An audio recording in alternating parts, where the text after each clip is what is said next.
Dans cette vidéo, on va donc voir ensemble plusieurs diagrammes d'accords que nous allons travailler et que je vais décomposer pour vous à l'écran.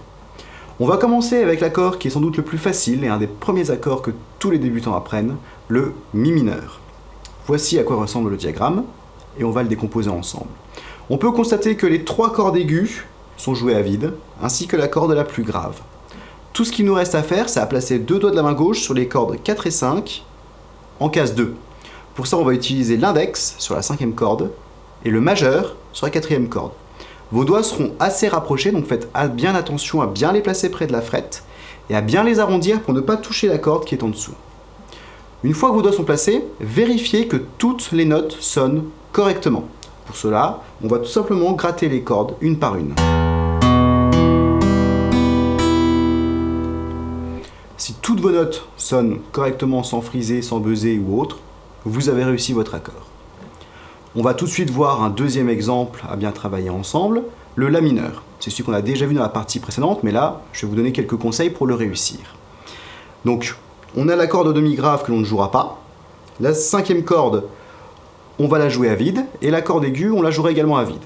Ensuite, on place notre index sur la case 1 de la 2e corde, l'annulaire sur la case 2 de la 3e corde, et le majeur sur la case 2 de la 4e corde. On va essayer tout de suite pour voir ce que ça donne. Ne grattez pas la corde demi-grave, elle ne fait pas partie de l'accord, et ça nous fait ceci.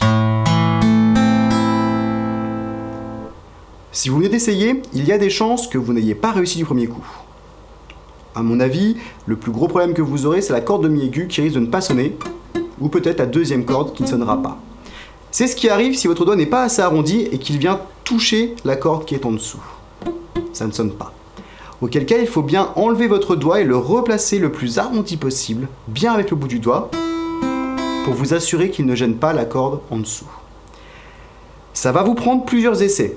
Vous risquez fortement de ne pas y arriver du premier coup, c'est normal. Persévérez, prenez bien le temps de placer votre doigt correctement, faites bien attention à la position de la main gauche, le pouce derrière le manche, comme on a parlé un peu plus tôt, et essayez encore et encore jusqu'à ce que toutes vos notes sonnent correctement. Je vous recommande de beaucoup vous entraîner déjà sur ces deux premiers accords pour bien comprendre le principe de travailler un accord. Mais si vous êtes un petit peu courageux ou si vous arrivez déjà à faire ces deux premiers accords, on va en voir ensemble un troisième, plus compliqué que les autres, et sans doute même le plus difficile que vous apprendrez au début, le sol majeur. Pour celui-ci, on va avoir 4 doigts à placer. On va commencer par mettre le majeur sur la 3e case de la corde la plus grave. L'index va lui être sur la 2e case de la 5e corde. La 3e et 4e corde vont être laissées à vide. On devra ensuite placer notre annulaire sur la 3e case de la 2e corde et notre petit doigt sur la 3e case de la 1re corde. Là, c'est un petit peu compliqué. Il faut bien rapprocher l'annulaire et le petit doigt pour qu'ils frettent tous les deux cordes aiguës en case 3 correctement.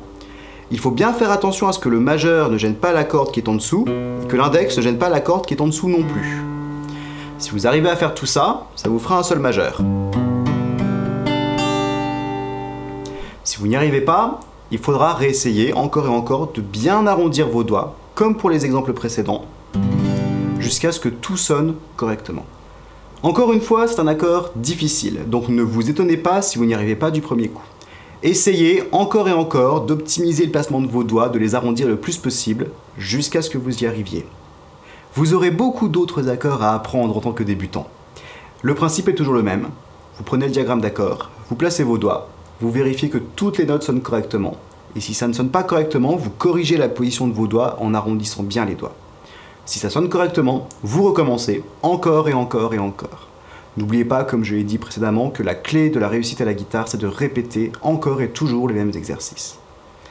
Une fois que vous aurez appris quelques accords, comme ceux qu'on vient de voir ou d'autres si vous le souhaitez, on va pouvoir passer à la vidéo suivante pour apprendre à enchaîner les accords. Mais attention, n'essayez pas d'enchaîner des accords que vous ne maîtrisez pas encore. Donc passez vraiment beaucoup de temps sur ces premiers exercices de travail avant de passer à la suite.